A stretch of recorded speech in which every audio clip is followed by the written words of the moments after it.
2, and today Lisa Marie Treece joins the show. How you doing? Not too bad. How you doing?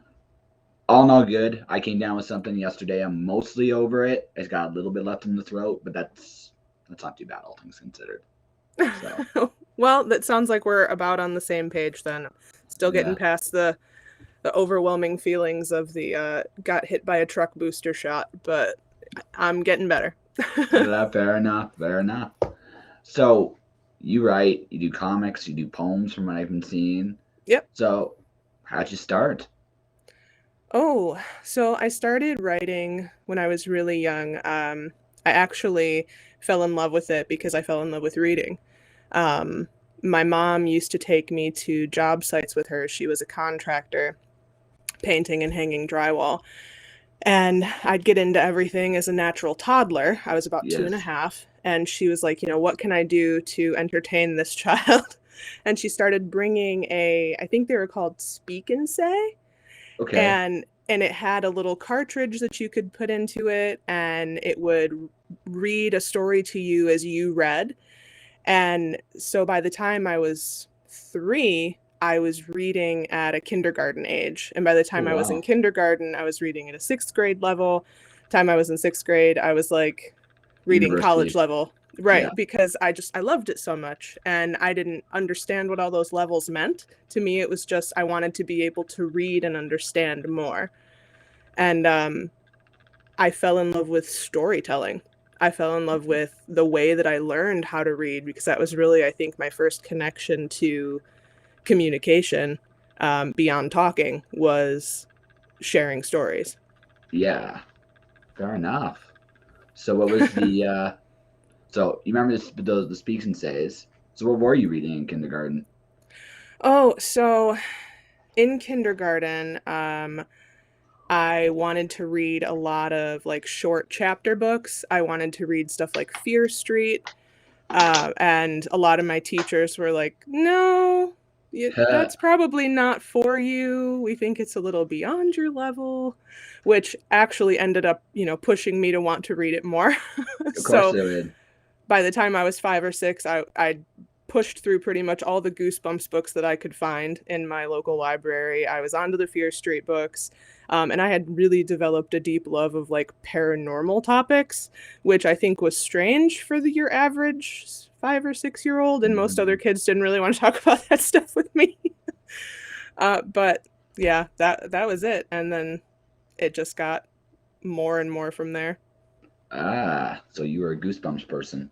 So for Oh, yeah. me, hold on a second here. It's everything. It seems to want to fall through here at once here.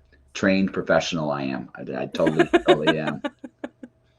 Um, see, for me, I got there a little slower than you, but it ended up going to the same way. By the time I was in the 3rd grade, I wanted to read in the 6th grade. I learned how to read when I was in kindergarten, right? So third Yeah. grade, 6th grade, like you. By the time I got to the 6th grade, it was college or high school, late high school Yep. level. Now, when I got to high school, I got to read Robert Heinlein, not the pre Stranger in a Strange Land Heinlein, but everything post. That is an education I did not anticipate I'd have. It's like 15 years old. I knew more about sex at 15 than like most kids my age had done it. Just holy shit. Yeah, the way that literature can kind of smack you upside the head with things you didn't expect, especially when you dive into like a public, not public, a mainstream, well-known, I meant popular author. Like for me, that first deep dive was Stephen King, learning and Ah, seeing things I didn't expect to see at a young age. I picked up The Stand and I was like, this is a hefty book yes, it and was. and it's got a lot going on and there's some really deep topics that interest me and my paranormal kind of side. And then I was halfway through the book and I'm like questioning everything about people and life and like, I'm like, See, this isn't where I wanted to be at age 12. let's see. When did I try to stand? I did that. I did that in my teenage, probably yeah, getting a little older than you, 17. I did Heinlein first, Mm. then I did King. I hated the stand, not because it was Oh like no. no. So for me, the first 100 pages are still the best beginning I've ever read in a story. Mm. The ending is amazing, but Ah. the middle, you could tell he got lost. You could just there was so much he was trying there. There was that moment. I think there was a moment in the story where he's like, "Oh shit, how do I end this damn thing?" Right. I actually believe that, right? Because I mean, there's definitely some adult things, like the kid and the truck driver. That was creepy and weird Yeah. and wrong. Randall Flagg is like the ultimate like bad guy, right? Yeah. Which is cool.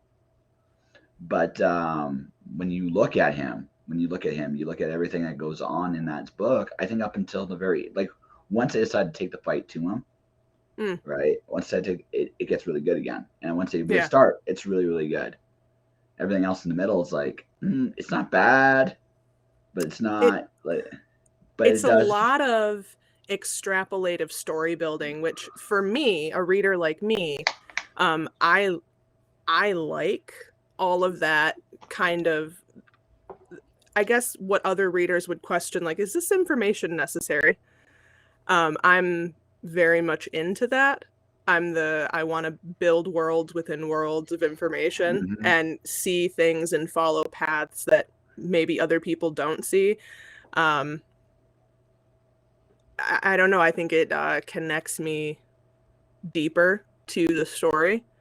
But I think that with a book like The Stand, which is not my favorite Stephen King book, but I do like it, um, it gets to feel that way in the middle because there's kind of this, it's a very long freaking book, number one, but there's this feeling of waiting for the climax. There's this feeling of being ready for it. You're ready for it, and you just keep getting more of the side stuff, more of the, we're gonna follow this storyline and we're gonna deep dive into this thing, and you're like, but I'm ready. I'm so ready for the next installment. What are we moving on to?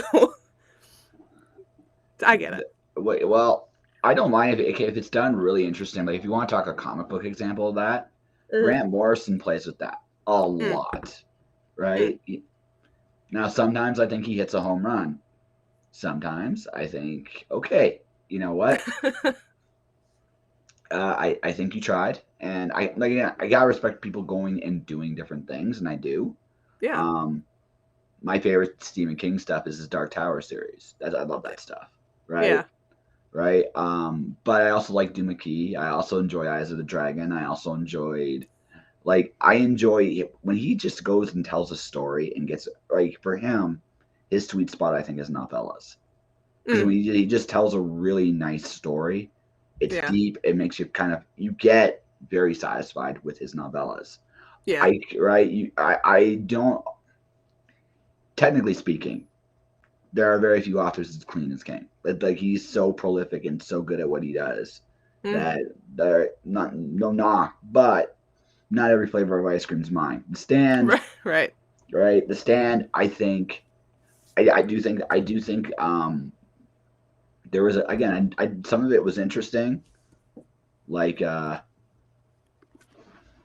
like Nadine Cross's like descent into madness Oh yeah, was interesting.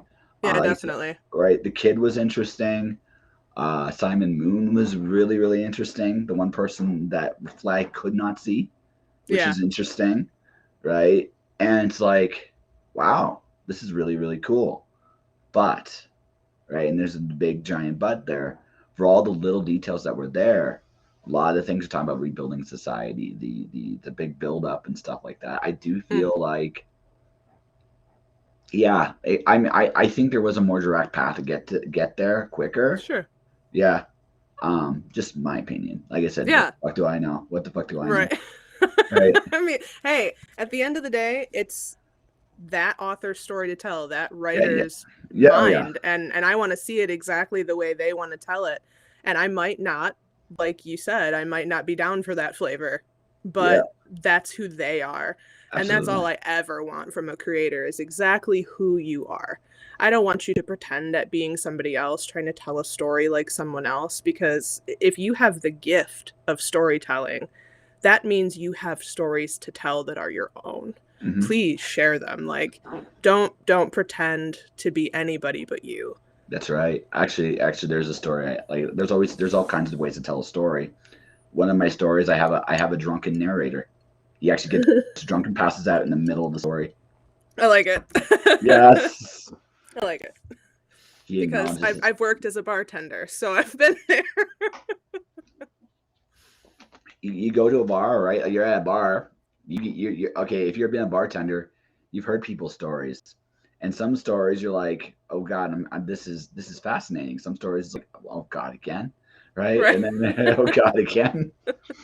Some people it's like, and then you get like, that you're my best friend. You're right. Yeah, I love Oh your yeah. shirt. Love you. Love everything about you. And then they pass out, and then you're like, fuck, I gotta wait for them to wake up. Shit. Then there's some people that are really, then occasionally you get a story that haunts you. There's Yeah, some that definitely. where you get a story that haunts you because, I mean, I'm very much one of those guys that I have a drink to take the edge off. If I get really, really hammered, I'm either really celebrating or something really bad happened, Yeah. right? So I would tell you the haunting story, and you'd be like, "Oh shit!" Right? But that's your job as a bartender, and then Yep. sometimes you have a drink with them, and next thing you know, you're sick. You're my best friend too. Oh shit! I did this too much. Fuck. Yeah, I have no one to blame but myself. My thing with being a bartender is I would tell anybody that was ever interested in it or ever considering it is if you do not feel comfortable, A, being a bouncer and B, being a therapist, don't do it.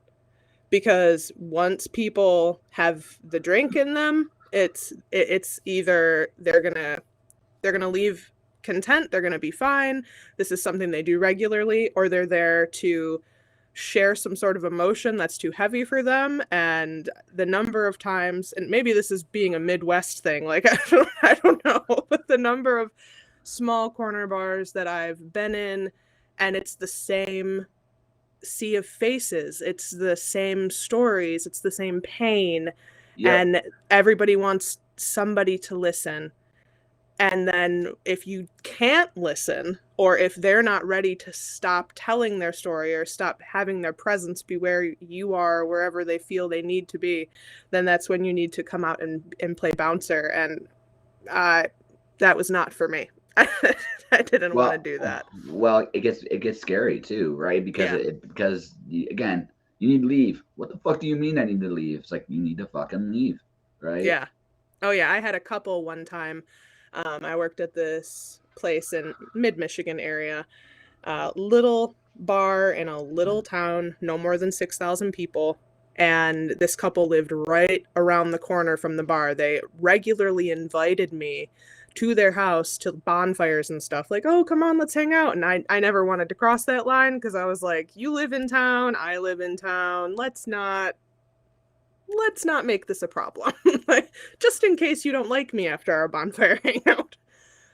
Well, one night when they were in, it was getting up to be closing time, and 1:50 in the mornings closing time. Last drink Last was call.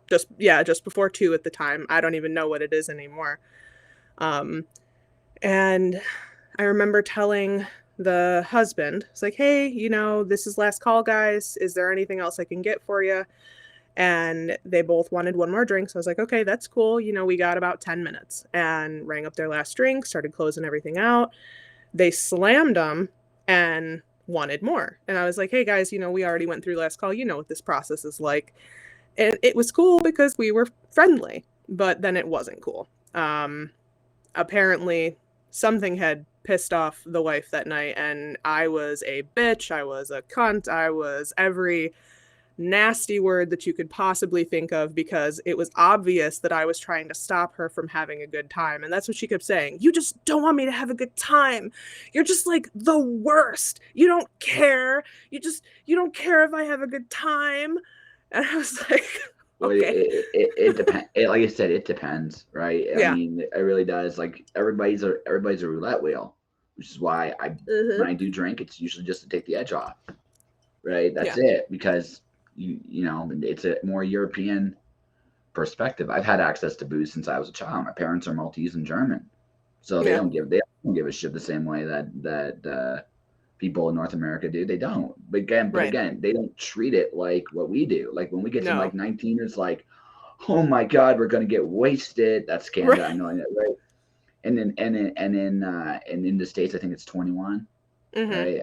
You can vote for the fate of your country, but you can't get hammered. I think that's Right. weird. I think It's that's fucking insane. weird. Yeah, yeah, it's fucking weird. Anyways, um, I so yeah, so people finally get that. It's like, oh my God, I'm gonna get good and wasted, and well, like I said, I'm from Canada. I don't think your beer is as good as ours. It's just like it's just not.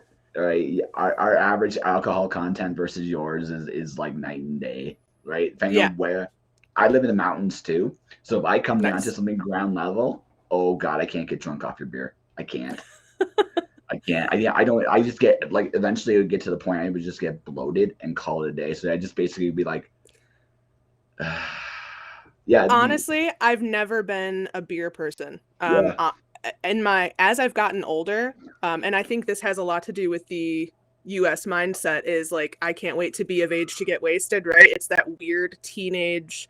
yeah, Once you hit about 14 or 15, you're like, "Oh man, one day I'm going to do this thing." And so if you are a kid who acts out or if you have friends who have access to things and nobody's watching, this is a particular normal story in the Rust Belt. Um, it's your parents work long hours at whatever factory is in town, and one of your friends has an older brother or sister, and they buy everybody a case of beer, and you're 14 or 15, and instead of just having one, and of course you hate the taste of it because nobody loves the taste of beer the first time they have it. You're lying yeah, if you say you do. um yes, like it's not a great flavor. You become accustomed to it, just like wine.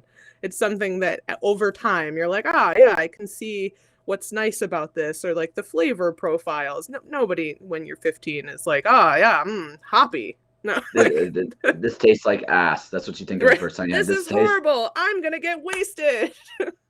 and you're like, And well, why are we doing this again? I don't know. right, right, because obviously there's some really exciting reason to do it because adults go and do it all the time. There's a bar on every corner, man. Like, woohoo, let's do it.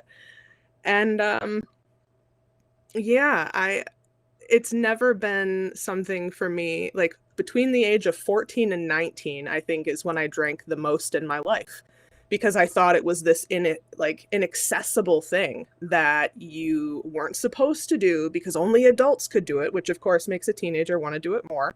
Yes. Uh, and I hated every second of it, but I thought this was how I was going to be happy. What a weird freaking mindset. Um, Thinking back on it now. Yeah, But once I hit 21, man, I was like, I'm I'm fucking good. done. I'm Yeah, I'm fucking done. done. I think my liver needs to recover. Yeah, yeah. For me, it's like, I mean, again, once in a blue moon, I still get drunk, but I'm 40 at this point.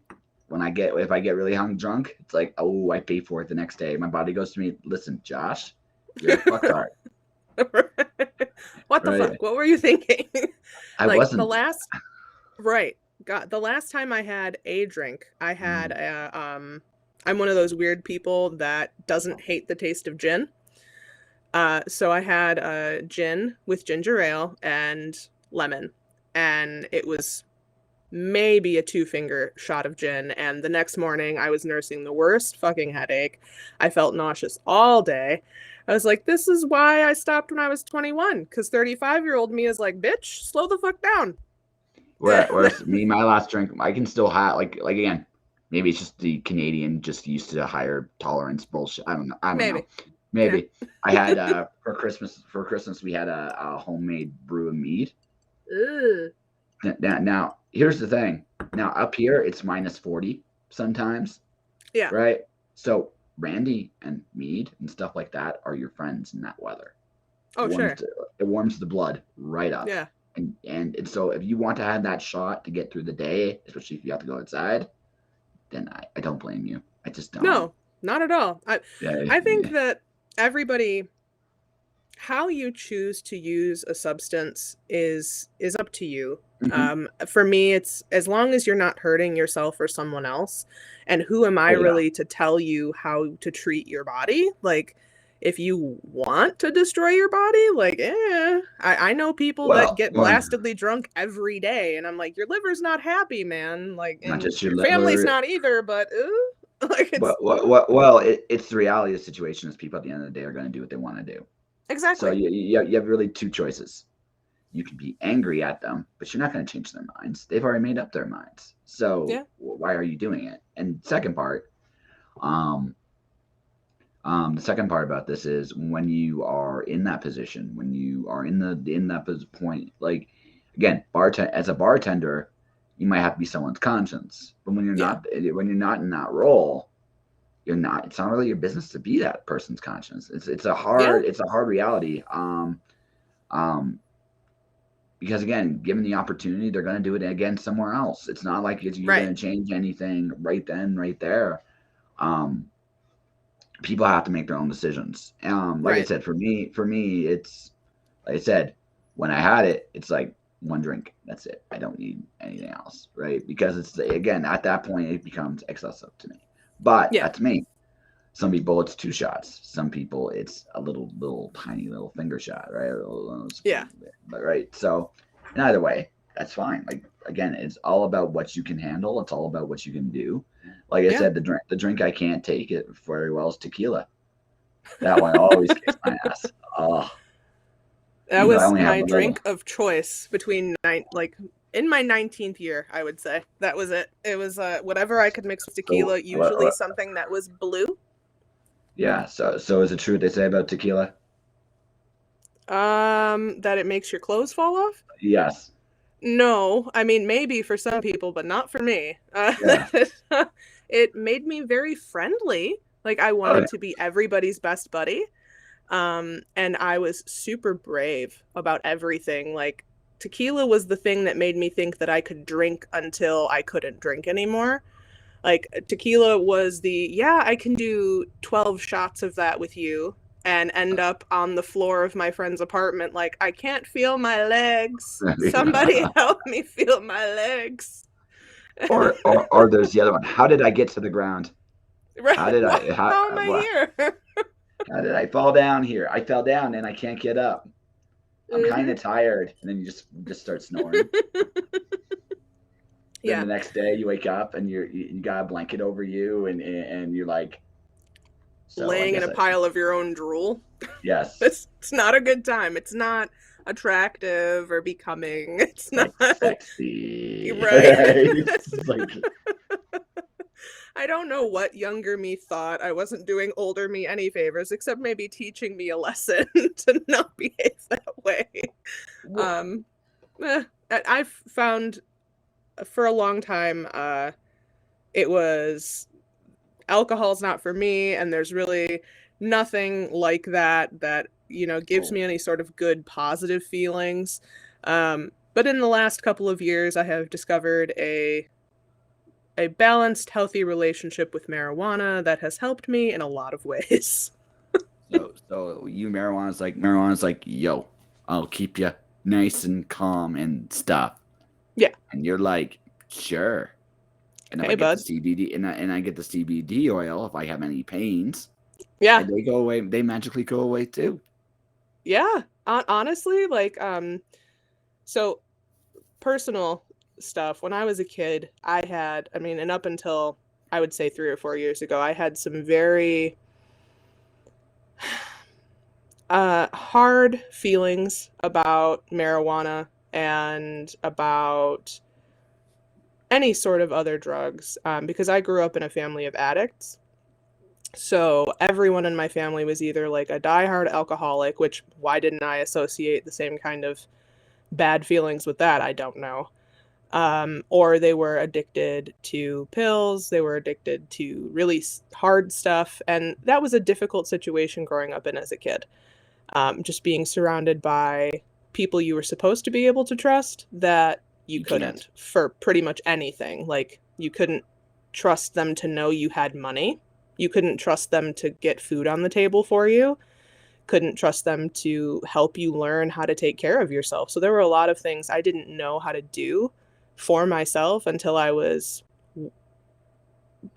well into my early 20s. Like, I don't blame them for any reason. That I don't think that's going to help me, but it would have been nice to understand how to handle money. It would have been nice to understand that certain feelings, emotions, behaviors were not okay from other people. But that all gave me a very skewed view of what using marijuana was like. And I didn't have very pleasant views, obviously. And so I was a very harsh and critical judge of anybody that was a regular user, because that was just an additional drug that ran around with the adults in my family. It wasn't like that was it. So it wasn't until I was dealing with trying I would say, I think it was my 5th or 6th different antidepressant that was causing really severe side effects that I just didn't want to deal with, things that were adding to depression. And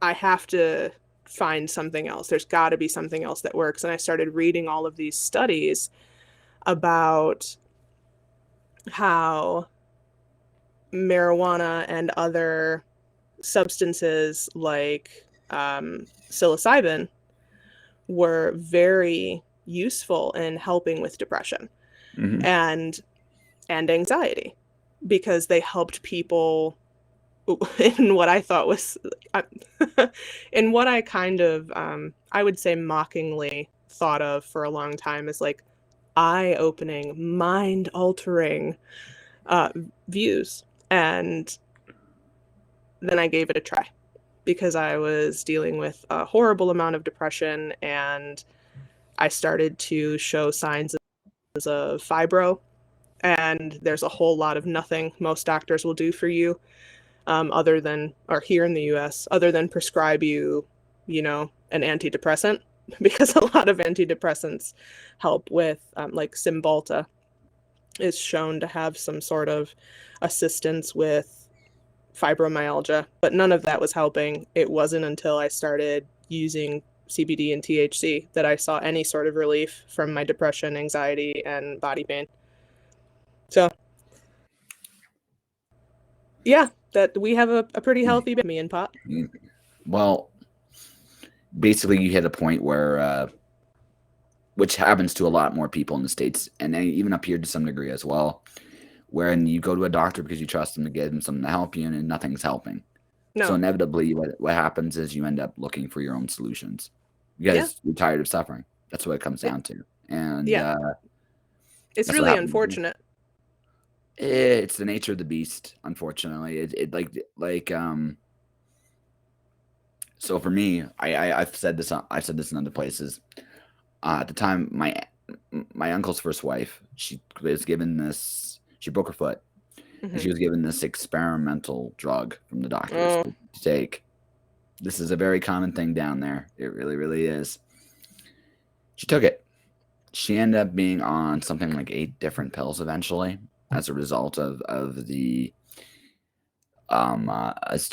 system, and it was it's one of those real early lessons where I learned very quickly that you might want to go to a doctor for help, but you don't want to become a regular customer. That's that's the inevitable. That's just the reality, and that's not just true in the States. It's true pretty much even here, although again to a lesser extent here. You have to be careful about what's offered to you. You gotta kind of question it. It's just by its very nature. You just know that the industry is designed to keep you in the industry. So you may get temporary relief, but you'll never get permanent relief. But so in order to find that permanent relief, very often you have to find your own answers. Like I said, my dad's a naturopath. So I go to the doctor at the very end. I never go at the beginning because I do not want to be caught under any kind of like pill or shot or anything like that. Yeah. Simply because I know I almost have a guaranteed bet in my head that something will go wrong with this shit. Now that might Yeah. be because that might be unfair. That might be a little unfair, but I've just seen it too much. I've just I seen it. don't know that it is. What is there any pill commercial? Do you guys have those in Oh yeah. Canada? Oh no no no Okay. no. I'll tell you. I'll tell you my favorite thing. Here's my favorite. So all these pills that were advertised 10 years ago, you go on like so if you still watch any of the cable television, Hmm. late night, you'll see these commercials for old people. Did you take this drug 10 years ago? Well, you are Yeah. eligible for a settlement because Right. The right. most random shit too. Like, oh, Mhm. did you take this drug for heart-related problems as a woman in your 40s? Did you now know that any sort of uterine failure you're having? I'm like, what the fuck? Oh no, it's all of them. Like Yeah. it's the nature of the beast, right? Not gonna go too deep into the holes, but I mean, if you look up, for example, Johnson Johnson, Pfizer's criminal history, it's Mm-hmm. not pretty. It's not pretty at all, right? Bayer's just as bad. I mean, you name your pharmaceutical company, right? You just know that and again, they are largely allowed to do what they want. Yeah. Like yeah, right. They are like there's almost a right there's almost a how do I put this? Once you understand the nature of the business of the medical industry, you recognize that anything offered by them almost always should be questioned hard Yeah. because given the opportunity, because again, you don't know what the shit's gonna do, right? And Yeah. a lot of times that again, some people get very lucky, some people don't, Yeah. and I've seen enough of people that don't that I'm like, Yeah. you know what, I don't want it. For me, the thing is, I think part of, oh God, I sound like such a weird conspiracy theorist, crazy person right now. Part of society's issue as a whole, here in the US is that we're kind of, particularly in the Midwest, we're funneled into this system of you're going to learn through school how to be an efficient worker. Most of you, because C's get degrees, most of you are going to be average level, and we will end up using you for average level things. And we expect most of you to go into like the factory workforce. We're still kind of fighting that. But during this whole time, we're taught not to question most things, Mm-hmm. to just accept that these are things the way that they are, and this is how you have to do them. And just deal with the fact that this is how it is. And when a couple of people speak out, it's a problem. When a couple hundred people speak out, it's still a problem. And they're still, worked towards silence. People are still fighting against them. It's not until it looks like it could potentially become like, oh man, this could get to a point where we as a society were split on whether or not this issue was acceptable, that you start hearing from louder voices about this thing being okay or not being okay. And I think it all has to do with that stream of we don't question what we're told to do. We don't Mm-hmm. turn against the thing that we're told is right for us because, oh, well, these people know, don't they? Like, they have the PhDs, these people have the positions of power, they're given these things for a reason, they've worked very hard for them, we should just trust them. And we're taught that from a very young age because we're put into the school system that says we trust our teacher, and our teacher trusts the principal, and the principal trusts the superintendent, and so on and so on.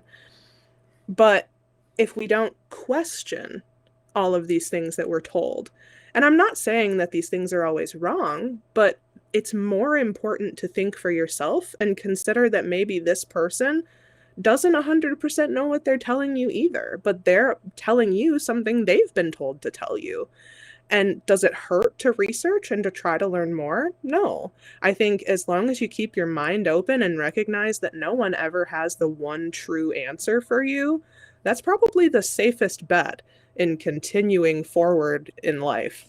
So I have like 9 rules of success. The 9th rule came as a result of the pandemic, which was this: never fall in love with outcomes. Yeah. Like, never fall in love with outcomes. It's really simple. Be detached from any result that's out there. It's actually good. It's good advice for and many things in general, but Yeah. especially in this time. Going what you said, the big problem in the United States is the same problem here and the same problem in other places. It's been the same people doing the same thing for God only knows how long. Probably at least 60 years, right? At least 60 years. It's not working anymore. You can see it, right? You can make, like, if you want to get political for just a quick second, I can make a very valid comparison between Donald Trump and Ronald Reagan. And they're almost alike in every way, but like 2 or 3 things, right? And if you sit there and think about that, that's scary. Then you compare Nixon to Biden, or even going farther back, you can see that we've essentially picked the same people for such a very, very long time. So they have this one way of thinking that probably, to be perfectly blunt, is outdated, right? So on the flip side, you have people, again, that are in love with this. Well, if we go with this, we'll get this result. That's not true. There's anything. There's not a guarantee with any choice you make. Now, you can make the best choice for you, whatever that is. But at the end of the day, knowing what has transpired, history informs the present. I tend to believe that. When I look at like what Joe Biden's doing right now, I'm not surprised. It's no different than what he did when he was vice president. It's no different than what he did when he was a senator. Same guy. So that's it. So I'm not surprised about anything he's doing. Other people might be shocked, but I'm not. He's the same as everything else. He's the same as everything else, right? Yeah. Right. And it doesn't mean it's going to work. It doesn't mean So eventually, going back to what you're saying, so what tends to happen is, because people are in love with the outcome, they have this outcome in their head of how this is going to work, right? Well, then they're going to believe that outcome to such a degree that even if you show them some truth, they will resist it hard. Yeah. Until the truth becomes so overwhelming, right? So overwhelming that they cannot deny it anymore. Or they snap. That's the scary one. Like, that's something that I've seen a lot. Yeah, no, it's brutal, but it's also necessary, because again, they've kept it. This outcome no longer is there. Yeah. And this outcome's, it's not real. You can't believe in it anymore. Well, what do I got? The truth. All you've ever had. People have the break. You know, when that happens, it's brutal. It's a frightening experience to watch when somebody snaps like that. Because you've literally backed an animal into a corner. The reaction is, it results down to fight or flight, freeze, and or can't fawn. do any of those things. And that's the thing. That doesn't help you in this situation, right? Nothing that you're going to do right now is going to change the fact that what you've convinced yourself so heartily of, this thing that you've hedged all your bets on, doesn't exist as a possibility. It's almost like they can't accept a world where that possibility isn't the outcome. Yes. And it's a very terrifying thing. It's why I'm very careful about what I talk about sometimes to some people. Yeah. Because you can snap somebody. Because they may not believe you, but you can eliminate every single one of their excuses, all of them. And if you do that, you put them in that corner. Yeah. Right. And that terrifies people. And when that happens, again, they want to lash out at you. They're going to be mad at you, and they're going to hate you for it. And they might be a little bit right. You took away their illusion earlier than they wanted to. Yeah.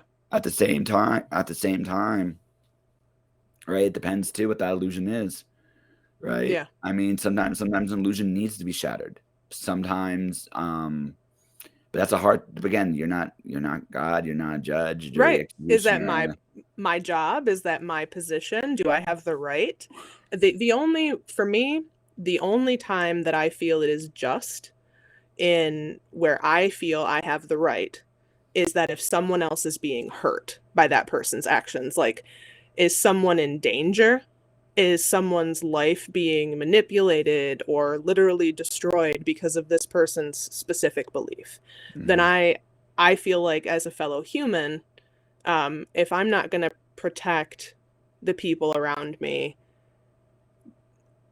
what good am I? I That's a tricky one. That's also a very tricky one too, because even then, you still might not change anything. That's the right, real right. that's the real interesting thing about this. But But I what don't you believe in doing nothing. That's the thing, is if no it's a no I get that. situation that I might be able to help in. I'm one of those people that is a natural helper to the point where it can be detrimental to myself, and I've learned Mm, that over a long period of self-reflection and knowing that not every situation is mine to step into. And I no, used to just literally throw myself into shit that had nothing to do with me because I thought, I'm here, I can help. And that just too many superhero comics for me. yes. Um, when I realized there was a lot of balance to it, it made me question, how often do I really get a say? Do I really get the opportunity? Is it my place to do this? And even then, it doesn't always feel good. It doesn't always feel like No. I'm doing a great thing because I don't want to hurt anybody, but I don't Mhm. want I don't want to see somebody. I'm a big proponent for this kind of thought when it comes to kids because I was a Mhm. kid that suffered a lot, and so it's probably a very personal kind of pinpoint Mhm. thing that I don't like to see other kids suffer. And Oh. Sometimes though, it's really hard. It's really hard to do anything about that though. That's the yeah, really shitty part. it That's the is. really shitty part because sometimes the law will say, well, the kid has to be here. And Yep. that might be the most horrible monster they're with, but there's nothing you can do. There's literally nothing, right? And you're like, what the, like, this isn't fair. This isn't just, but this is the rules, right? This is the way it is, which shows you Mhm. how far from perfect our system really is when this kind of thing Yeah, is allowed to happen. But it absolutely. does all the time. Mhm. What I realize with the people I do, like again, I interview a lot of people. There's sometimes some things I tend to, like I said, depending on who I'm talking to, some areas we'll talk about, some areas we won't, depending on what they are. Because some people, if I talk about certain things, it's going to, once you see it, you can't unsee it. Something I've Yeah. really realized about truth is that's the one thing about it. It's once you see it, deny it all you want, you cannot escape it. That's just the Yeah. way. That's just the way it is. Um, with my I don't have the greatest relationship with my mom, but there's one thing I can always say to her that she heard way back when I was 8 years old. I heard her say it. She'll deny it to this day. But now she vehemently denies it to this day. Right? It's gotten even more so. But I heard it because I was there. And I mean, it's one of those things like you hear and you can't unhear, and you see Yeah. and you can't unsee. And that is something that again, if I bring it up, she gets almost violent with her denial. Yeah. She still can't see it. She still can see it, regardless of everything she said over the years. We all have those things too. Like I think the one to Mhm. realize is I'm not infallible to being deceived. Yeah. No. I'm not infallible to that. I can be No. deceived just like anybody else. And and the and the truth is, the only thing I can do is my best to be open minded, Mhm. stay detached from the outcome. Above all else, stay detached from the outcome. Because if I'm not detached to an outcome, there's nothing you can do to me. I can adjust, I can pivot, I can accept the truth as it is. Yeah. So that's something I've learned, and I've Yeah. also I've accidentally shattered people by accident. Yeah. It happens. You're talking about something that you think is okay and fine and safe. Next thing you know, they're breaking down, and you're not sure why they're breaking down. Yeah, it's funny. It's interesting to talk to somebody else who's had that experience because Yeah. I don't really get to talk to a lot of people that that happens to, where you have had these realizations in life. You've gone through this process of understanding certain things and you talk about it casually because maybe the people that you're with most of the time talk about it casually too. And so you are discussing it around somebody that's maybe not thought about it. And then all of a sudden you've shattered something in them and maybe they're angry with you or um, they won't talk to you anymore. Like I've had that happen where no, I won't talk to her anymore. And I'm like, what did I do? I have no idea what happened in this situation. Like I wasn't even talking directly to you, but something that I said upset their mind so much that it we weren't even on speaking terms anymore. But for me, that comes from a place of a teacher in my life. When I was in high school, I had an astronomy teacher. We were having a conversation in the hallway one day. He was an older gentleman, probably the best teacher I've ever met because he was just true to who he was. And he really tried to inspire everybody that was in his class to think for themselves. He was a proponent of that's what teaching was all about. We were teaching students to open their minds to the idea of learning that life was bigger than what they thought and to continue to be lifelong learners, not to assume that this was the one and true way of something, but to know stuff always changed. And we were talking about that. And he looked at me sadly. And I remember thinking like I had done something wrong or said something wrong. And he was like, I'm sorry that you will never get a chance to know what it feels like to have a blissful life. And I was like, what do you mean? Like I was what a strange statement. He was like, the statement ignorance is bliss is true. It's honest. People who are ignorant are blissful and you are everything but ignorant. And I wish that you had a chance in your life to understand what that felt like. Everybody deserves just a little bit of bliss. And A little bit of that innocence. was, yeah, it was such a deep thing to Mm-hmm. that's resonated with me forever. And I've accepted that it's not necessarily a bad thing No. to, but it can be painful. It there are times when you look around at other people who are just okay with the way things are and they're just happily going about their lives. There's no signs of depression or anxiety or other upsets and they're happy to be a cog in the wheel of whatever they've decided they belong in. And they seem so happy. They seem so Yeah. blissful. But I can't imagine being that. I can't imagine living that life anymore. It just doesn't seem like it would actually be happy. It's like I'd have to go through some weird mind wipe to accept You'd that that have to was settle for okay. so much less than what you already know. Yeah. And that you can't do that. You've No. gone too far down this path. Yeah. He's right. He's right. Dirk does. You lose it. Like that innocence goes. And once it goes, you never fully get it back. What you get a wisdom very few people have. Yeah. It's a gift. That's the gift you get with it. But but again, that also makes it hard because one of the hardest things is it's going to be hard for people to understand you. Yeah. And that's the part that really sucks. Because again, it's not that they are happy doing their things. It's like you're on two different planes at the same time, and you can see that both planes, and they can't see yours, Yeah. and sometimes they can't even see theirs. Sometimes, but for the most part, right? They see theirs, but they can't see yours.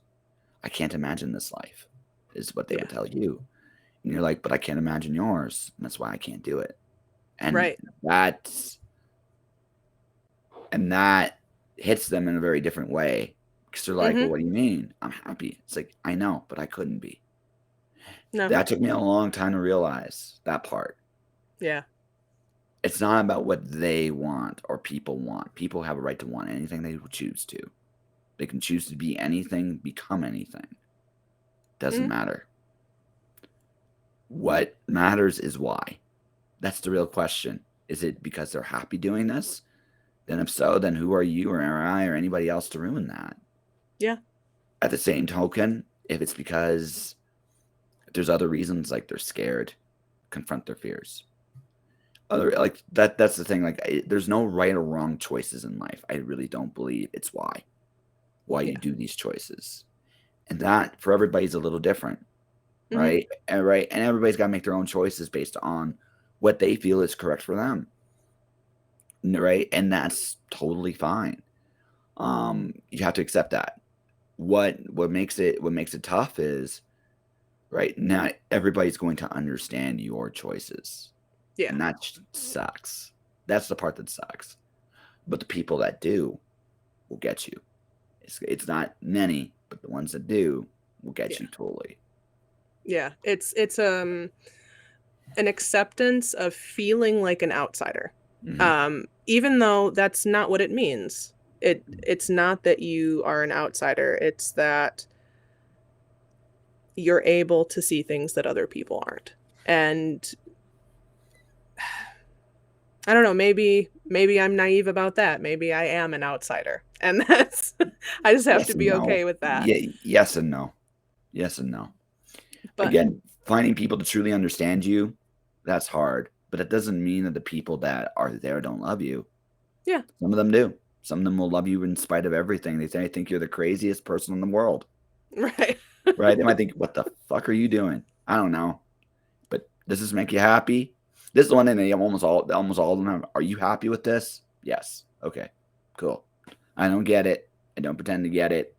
But as long as you're happy, big hug. Right? And that's it's not bad. Right? It's not maybe quite what you want, but it's, if you get at least that kind of acceptance, you're good. Yeah. For me, it's become a lot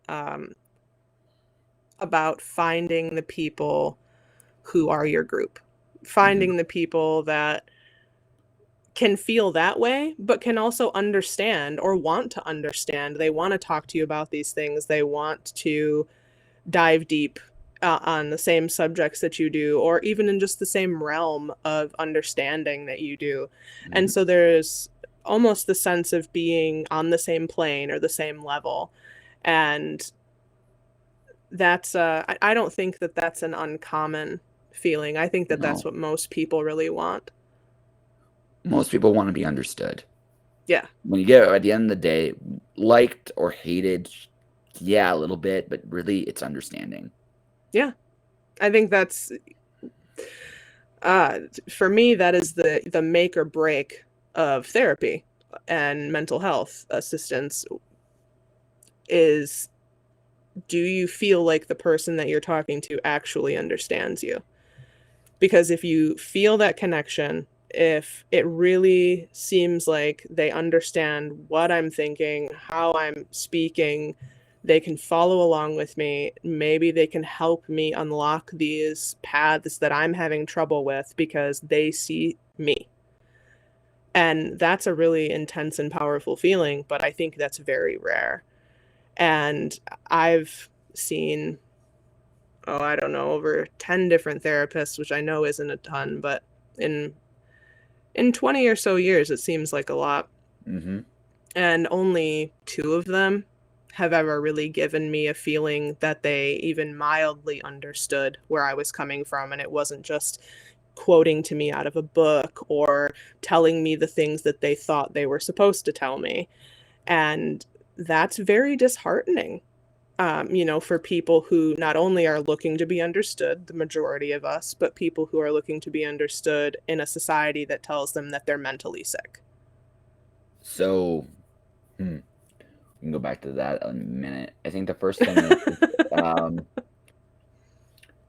honestly, I think one of the biggest issues that we have, we're talking about societal problems, is this idea that everybody's sick. I think it's actually one of the worst concepts we've ever come up with. but that's just my opinion.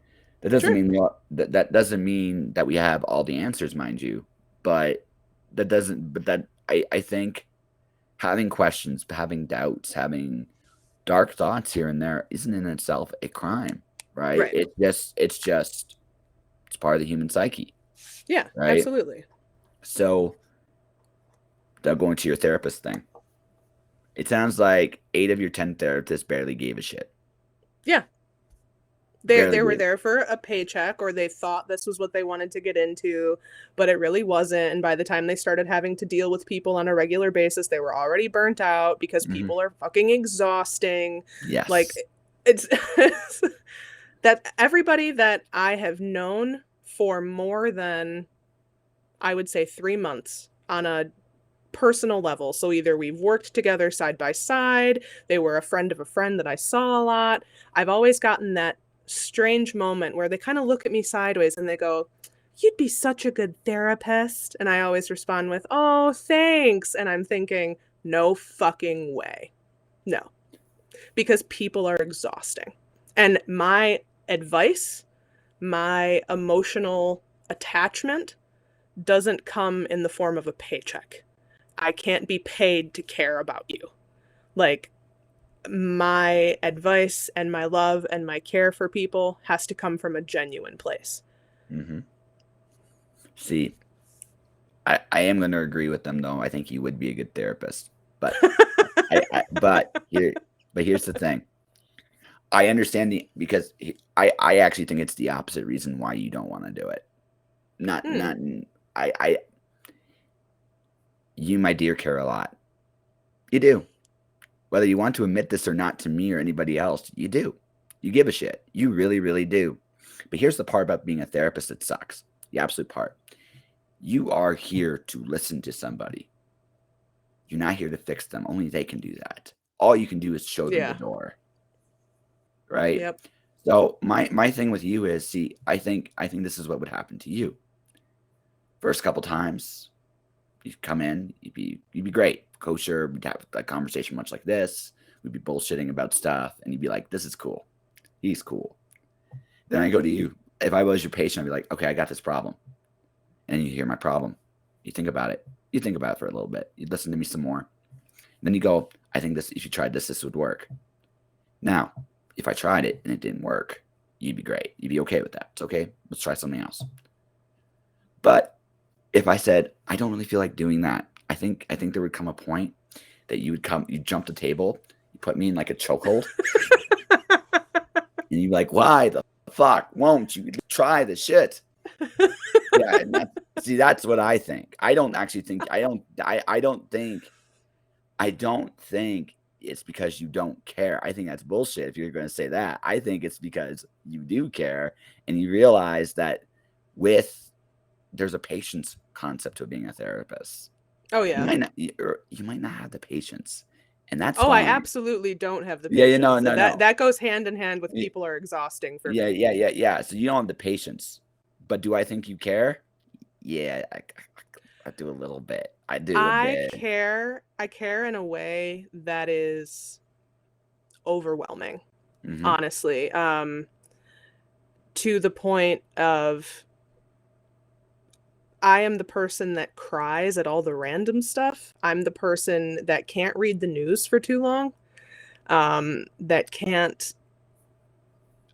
Eventually, I have to remove myself from what society is doing. Mm-hmm. Because it feels like I'm carrying it all on my back. And even though it's not mine, these are not my choices. These are not my problems. Like, I can't choose to change any of this with whatever I'm going to do right now. Could my voice eventually have some sort of impact? Yes, but there's 30,000 different problems plaguing the world, setting us on fire. Which one do I pick? Oh my God, my brain's on fire too. I can't. And then I just have to shut it all down. Mm-hmm. So I can't imagine taking a position where my entire goal is to help suss out other people's problems having to do with society that I can't look at. Like, that to me, that sounds like hell. Absolute hell. And that's fair. But that's a little bit more honest than you saying you don't care. Right. So I mean, there's definitely some people that I've talked to that are like, these are my problems. And I'm like, you don't have problems. And I sound like an asshole. That doesn't make you an asshole. It's, again, your time's valuable. You've gotten to that point in your life where your time's valuable. Do you have a real problem that I can help you with? Yes? Right. No? If the answer is no, why are you telling me? Because right. I don't care that much. I don't care like that. My dad hates people. He has a naturopath, but he hates people unless you have a problem. Then he's got infinite patience with you. Like it's almost otherworldly what he's like when someone's in duress. Like it's like, are you the same person? And it is. It just that is where his compassion he puts it in there. But I mean, what I did to just I helped him suss out some of the people that refused to take his help, and the solution was to charge them more money, because it would do one of two things. It would do one of two things. It would either make them leave, which is problem solved, or you get paid more money, which also, hey, at the very least, you got yourself a little extra money today. Shrug. Yeah. Right. So, right. It sounds really cynical, but honestly, truth of the matter is, you don't, as someone that wants to help people or somebody who deals with people, as you say, it's fucking exhausting. It is. I you know, this might be the most serious conversation I've had the whole year so far, right? Oh, we're only 14 days in. Oh, I know. No, this might be the most serious. I mean, I had Stone Abdullah, which started kind of serious, but then we got silly, which is because it's me and Stone. It's me and Stone. But what it's going to come down to, like, it's understanding who you are and who you're not. And again, for you, I think, the way I would put it, I think you'd be one of those people that if I really truly needed help, right, I think you'd be there.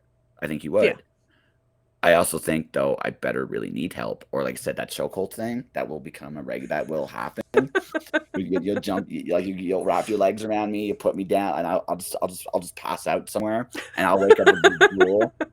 That will, because again, I feel like with you, it's your patience. Your patience is not, like, it's been shot, and I don't blame you. I'm not saying it's a bad thing to have. Maybe a little patience is good, but I get right, but I get it too. There's lots of things in this life that try to waste your time and distract you, and you don't got time for any of that shit. And I get that. And I think for me, you're absolutely right, and it's not fair to say I don't care. I think that's me trying to convince myself that I don't care. Like, if I tell myself enough, I don't give a shit, I will eventually not give a shit. I'm willing it into existence. No, you never will. You never will. I hate to break it to you. You never will not care. I know. What you will be able to do, though, is you'll look at people and you'll be like, is this individual worth my time? Yeah. And you will ask yourself that, because your time and your energy you can't get back. So that's the thing with you. It's not you and me, but we'll have a similar filter process. Is this person worth my time? If not, not saying it may be quite that harsh, but you just yeah. I mean, that's honestly, I think that's probably the healthiest viewpoint that anybody can have. Yeah. Is recognizing what your time and your energy is worth.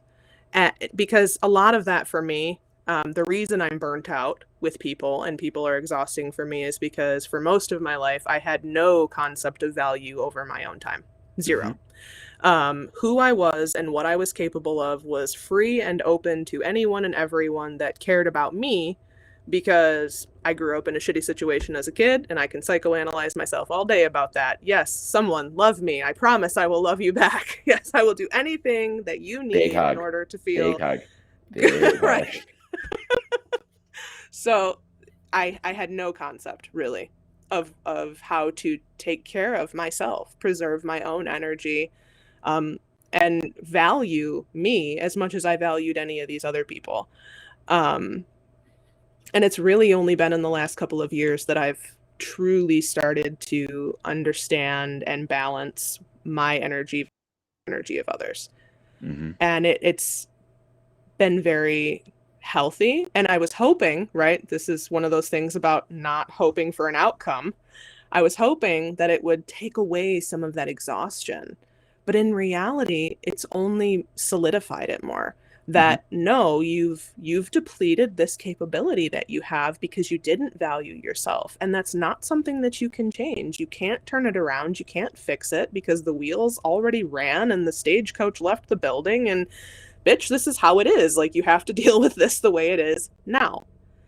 And so instead of getting the outcome that I wanted, now I have a whole new thing that I need to really consider. I'm halfway, 3/4 of the way through my life, and I no longer have the same kind of patience and openness that I did when I was younger, because I've realized my value, the worth of my time and my energy and emotions, and I don't just give people full access to me. Where does that put me? It's a whole new person, because now I interact with people in a completely different way. It's crazy. Not really. See, I had a wonderful thought about 2 years ago, Mm-hmm. and I'm a little older than you, but you might be a little smarter than me. I think you might be a little smarter than me, but I am a little older / wiser / whatever bullshit. Sure. Anyways, Seasoned. sure, we'll go with that. I had this wonderful thought. I don't have to cooperate with anybody. Yeah. That's a really profound little thought, because I can say no to anything I want. It doesn't matter to who or to what or to why. It's really up to me if I want to play along or not. Yeah. And You're if I don't want to free play to along, leave at any time. exactly, right? And no one's going to stop me. And like, that put a chokehold on somebody if they try to stop me. But anyway, that's but the thing is that whole concept is really simple. When you're younger, you want to say yes to everything. Maybe what were your superhero comics when you were a kid? Just as an aside here. X-Men? X-Men. Ooh, okay. I see the helpful. Okay, I understand. Okay, so and Nightcrawler is my favorite. So the helpful magician. in stupid ways. Helpful all the time, no matter what. Even if you hate him, especially if you hate him, because he has to prove that you should see that he's not a bad guy. See, Nightcrawler is the perfect example of how kindness can actually kill. Right. It's an amazing thing because kindness disarms everybody, right? And anyway, I'm gonna go back to my point, then we'll talk about the killing with kindness here. But here's what I'm gonna say to you. You've hit that point in your life. I really hope it's not. Maybe you haven't hit halfway point. I don't know. Maybe that's a good wish or a bad wish. I just feel you got a lot more life left to live, and but you've hit that very important stage of, I can say no to everything, motherfuckers. I can just do it. All right, come do this. No. Yes, I can say that. But what do you mean no? It's like, no, I don't have to do any of that crap. I'm just going to be on my own. If I decide that I'm going to sit at home and play video games or write my comics or do anything more useful than coming to see you, I'm going to do that. And they're going to be like, but you can't do that. It's like, but I can do that. Just watch me. Like, magic. No. Right. And it's a great thing. So as you get older, I've been freelancing for the last like almost a year again. So my newest freelance article just came out today, which is like, yay, cool. Yeah. I can write shit. Don't tell anybody. Right. But the thing is, I can, even with my clients, even with the people I work with, I'm very discerning. Right. If I see a certain reaction from somebody, if I have to deal with them, I'm not going to deal with them the same way I did prior. I'm not going to put that much energy into somebody. All right. I'm just not. If I have the option to not deal with them, I just don't. It's not worth my time. Yeah. Right. Yeah, I'm the same way. Right. So that's what it comes down to. And that's very much how life works. But you gotta get to that point. You gotta get to Yeah. that point where you openly stop giving a shit, and when you openly stop giving a shit, it's pretty now you can actually negotiate. So listen, Right. I'll do it, but this is what it's gonna take for me to do it. And they're gonna be like, hell no. It's like, see ya. Wait. Yeah. It's like, no. This is what it's gonna take minimum. Actually, now that you did this, I'm gonna raise the price. Said no to me the first time, motherfuckers. I'm gonna make you pay now twice as much. Right? I am that asshole. I really am that asshole. Yeah. I think that is literally hand in hand with knowing your value and your worth. You know what your time is worth. You know what you are worth. You know what your skills are worth. And nobody has the right to contest that ever. Like it, and if they say no, then they say no. They have that right to say no, but they can't tell you you're wrong. No, well, again, it's. I learned this really early on in my freelance career. There's an individual I worked with that was for a crowdfunding campaign. Now I knew what the crowdfunding campaign was going to take for work-wise, but they did certain red flag stuff. And one of the things I realized is I didn't charge enough money. Yeah. I realized that really early on. I just didn't charge enough money for this job. So now if someone goes, hey, you can run this campaign, it's like, maybe. How much are you willing to pay? Because I'm not going to do this for cheap. It's like, what do you mean? It's like, I want you, and again, I just said this. If I'm advertising your project for you, I want you to imagine the call girl that fakes it. Because remember the old 1-900 numbers way back in the day? Oh yeah. So I'm a 1-900 number. That's basically what I'm basically going to be. I'm going to be like, oh baby, that project is going to be incredible. You want to get your hands all over this. You know you need to have it. Just call this number. We'll be there waiting. Yeah, absolutely. It's all yours, baby. That's 100% what it feels like. Yeah. It feels like just trying to convince people over and over and over again that this is exactly what they want. And that's a little exhausting too. So it's definitely worth the pretty penny. Yes. So that's it. If you want me to be your call girl that fakes it, ladies and gentlemen, I don't come cheap. I am a whore, not a cheap one. But anyways, I think I've amused you. So, but what it comes down to, like it's recognizing that time and that value and that energy. You don't realize that when you're younger. When you're older, you realize that that's all you got. Yeah. Like at the end of the day, that's all any of us really have. Skills are nice, but the truth of the matter is, at the end of the day, I care about really two things. I do my job and I do it well, and I have the training to pull it off.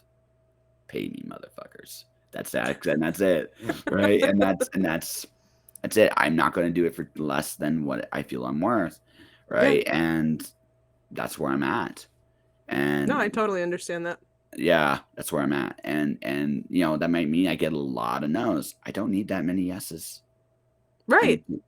I need for me what I want, I need 4 yeses. I got 2. I only need 2 more. And I got what I need. And I don't really give a rat's ass anymore. Right? So, right, that's it. And that might sound incredibly cynical to people. No, it's not. It's really simple. How do I get 2 yeses? Again, I played the 1-900. Well, baby, I got this incredible skill set here, right? And that's it. All right, you gotta like I think one of the biggest things that creators, their biggest failing is looking at their stuff and what they honestly offer to their audience. Got her thinking on that one. Yeah. Here's what I mean. Okay, so I'm going to pimp my own shit because again, I am a whore. Go for it. So I just released in December my second book in my Alice in Wonderland series. It's called Alice One. It's a mashup of Alice in Wonderland and Greek mythology. Alice is Pandora. She chases the Queen of Hearts over the edge of the world and ends up in the Greek underworld to play croquet against Jason of the Argonauts. Nice. Right? Pretty fun, right? Now, absolutely. Yeah, right. Now, what experience am I offering? Well, as someone that's read the book, I'm like, well, what's the emotional connection? Bit of a coming of age story, a bit of looking at your dark side, a bit of, dealing with bullying and abuse and overcoming all that stuff, right? A bit of a quest to look for memory, a quest to discover yourself a little bit in the journey. a little bit manic depression. The Cheshire Cat's literally inside her head, so Mm. it's an interesting dynamic. So the thing is, what's the experience? I'm going to go out there. I'm going to put something really cool and imaginative out there, and I'm going to punch you in the face of how good it is. Right? That's that. Right? And that sounds like hubris, but that's what I'm doing. Every creative should look at their books and I think, okay, if you were your reader, what would you hope to get out of your book? Yeah. Yeah. I mean, I think that that's the elevator pitch that That is everybody wants you to have. somewhat, but I also think it's more along the lines of this too. I think we get intimidated by the fact that at the end of the day, marketing and advertising is still storytelling. It's just Yeah. right. If we take the sales word out, because everybody gets really like, oh my god, sales, right? Right. Right. Take that word out for just a second. You're trying to establish a relationship with your readers. So what Yeah. do you offer? What experiences are you? What experience are you offering to people hallucinate to? Remember, like conversation, right? Yeah. What are you going to make people imagine? And that's valuable right now because, well, people, Lord knows, there's enough things to depress people right now. So Yeah. escape is good. So what it comes down to then is, okay, what's your pitch? What's your ability to go? Like, what's the experience you're creating for people? What do Yeah. you want people to feel? Because based on that, you can market to those people. Yeah. No, for me, I think the sleazy feeling that comes along with marketing is kind of sales, but it's also this idea that marketing is meant to manipulate. It exists specifically to draw you into something to make you believe that this thing is what you want. And a lot of the times we're marketed to in a way that is not true.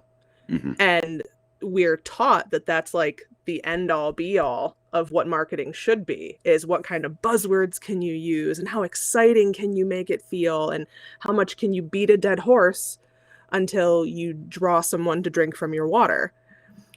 But it doesn't have to be like that.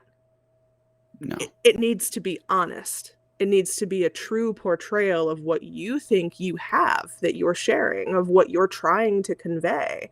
And if what your truth and what you have does not match up with what somebody else sees it as, they're free to tell you that. They're free to experience it however they want. But you have to be honest about what you think you have. Yeah. And that's what's going to bring people in because they're going to connect with you. You're the one that created it. Yeah. I agree with that 100%. But you can also, I will say this, little enthusiasm is good. You did make the book. If you're not enthusiastic about it, I'm always a little worried. It's a book. No, it's like yeah. it's I mean, now it can be ironic. Maybe you just Eeyore it up. Like you come out like Eeyore and just like, this is my book. This is the way it is. I mean, you might be able to pull off something with that. But I tend to find that people genuinely enthusiastic about their stuff. Yeah. And to get some attention. So a little enthusiasm is good. But you also for sure. You can also just make it fun. Like for example, my very first book signing way back in my 20s when I was younger and much flakier, right? We printed arrows and taped them to the street. Do you know how many people followed that? So many people wanted to see where that goes. No marketing. People love interactive stuff. That's right. So I've learned, like, it was one of the most important lessons of marketing I've ever learned in my life. And all it took with me, right? Watching a bunch of people just following the arrows all the way through. It was just like, this is amazing. Yeah. Right. Just because they wanted to know. They just wanted to know what was next. It was like, I can understand that. I probably would have wanted to know too. Yeah. So whenever I do some kind of thing now, it's like, okay, I'm gonna make it fun. I'm gonna make it interactive. I'm gonna make it something really simple that makes you curious. Yeah. The thing that I'm learning to get past now in my life, with sharing my work with other people, is this constant feeling or like little gremlin in my head that tells me that who I am and what I'm doing doesn't matter to other people, because it's not like what I'm sharing is a singular possibility in the world. Who else in this world writes poetry about anxiety or depression or nature? Like, you're not exciting. You're not unique. Come on, get off your high horse. Who cares? And it's the constant battle with, but we all are unique. We all do see things differently, even if it's like you could set down an entire, 1,000-page stack of 1,000 different poems in front of me, all about the exact same topic, and they're all going to be different because each person has an entire lifetime worth of experiences that make that thing, that one tiny thing, different for them, that they will relate it to, that they will try to relate to you through. And that makes their viewpoint special. That makes the story that they're telling worth hearing. Because yes, they are unique. And I'm still struggling with recognizing that about others, recognizing it about myself the way I recognize it about others.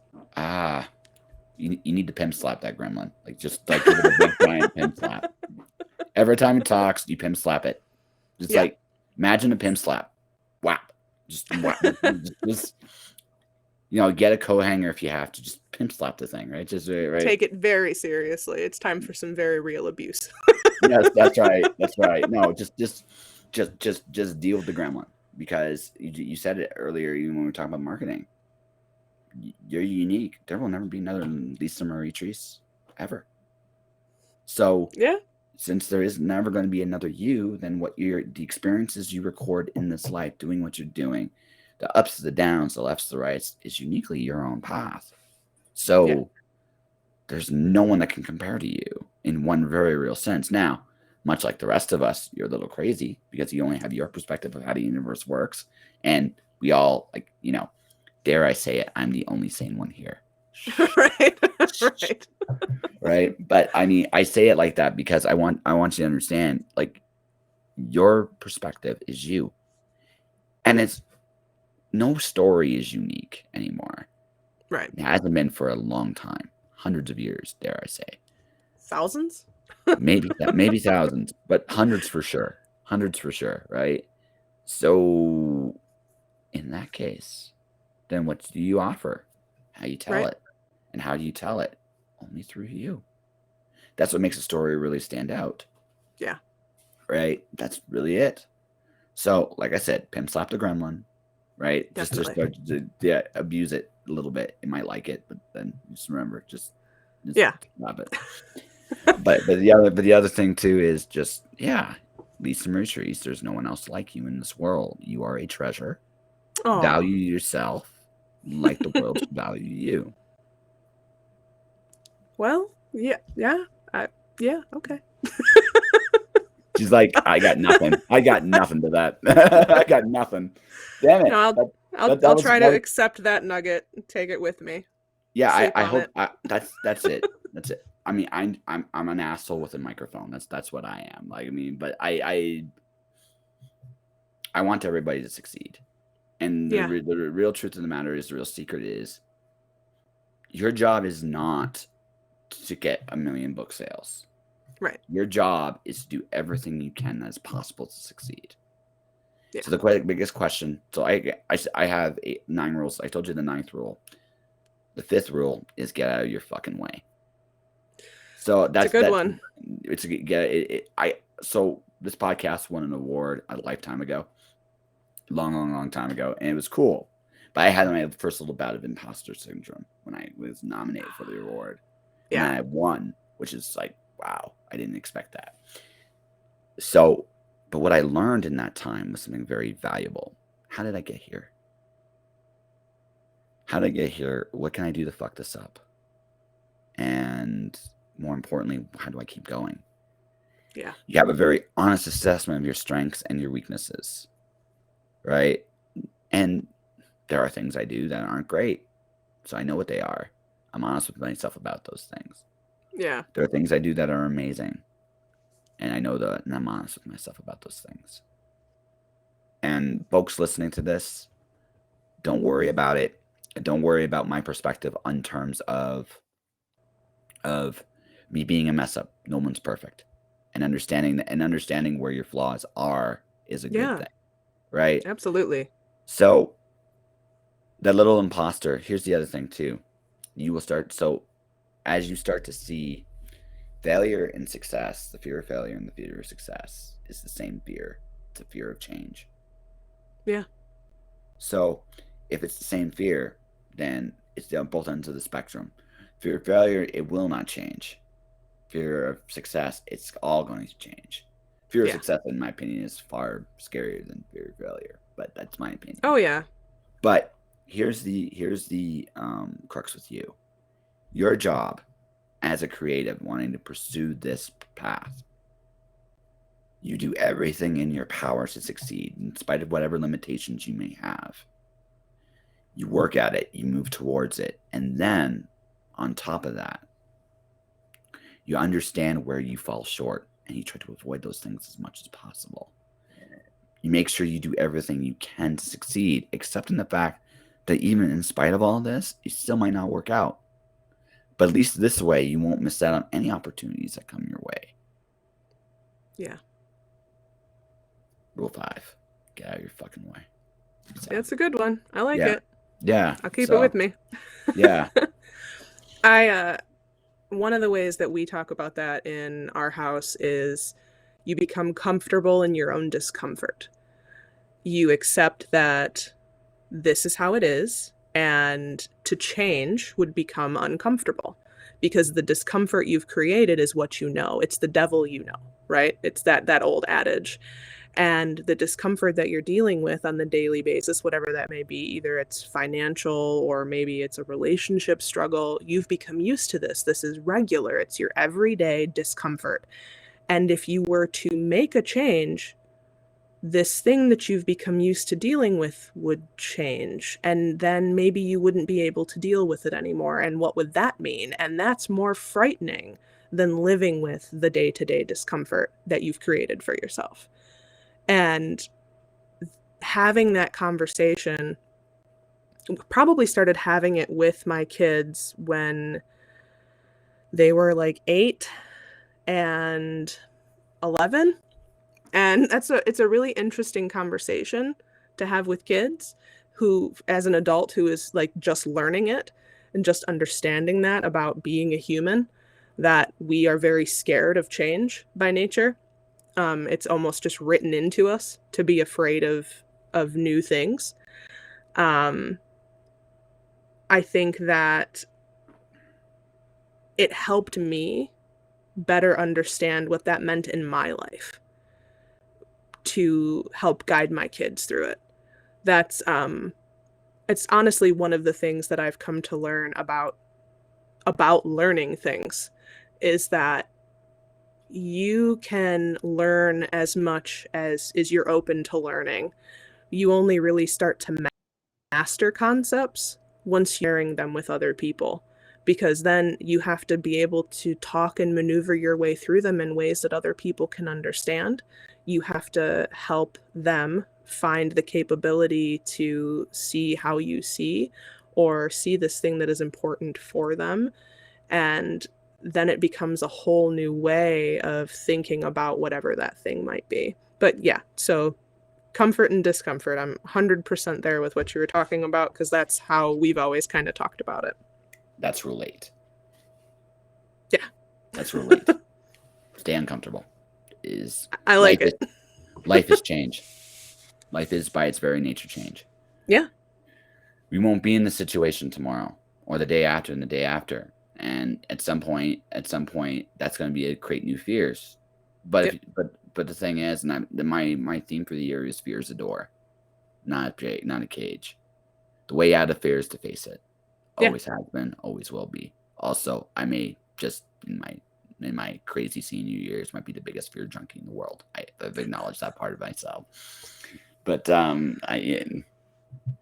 you're laughing because you can actually see it, I think. I can, yeah. Yes. It's like, why'd you do it? Because it was fun. You're looking at me like, you're crazy as fuck, but I admire that. Yes. Yeah, see, for me, I loved being the person who wasn't afraid of the things that other people were. But I have so much fear that I need to work through, and there are things that I don't know if I ever will be able to, that I feel are so deeply ingrained into me, like a fear of heights and falling. The Sure. level of intensity that I have in reaction to that, it's like I will just like my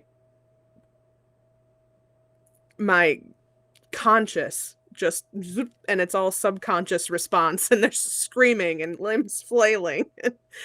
But I have this thing where because I don't see things the same way that other people do, there's a lot of things that people are scared to talk about or experience or, um, I guess, work through, that for me just don't seem frightening at all. Like, Hmm.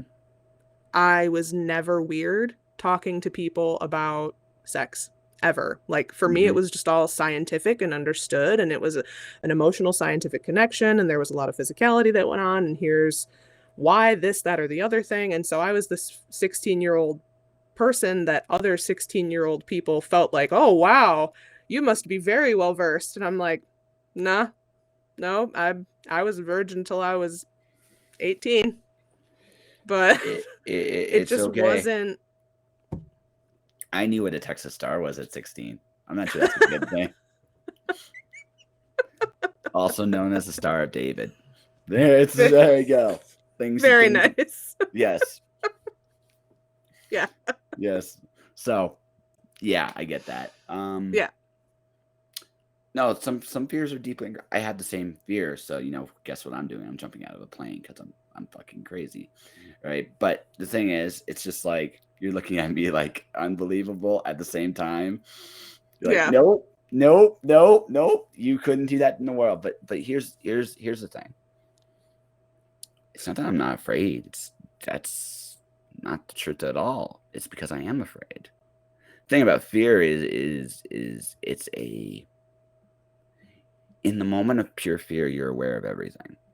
There's a high that comes from that to some degree. Like you said, this is the Yeah. inner fear junker. There's a high that comes from that.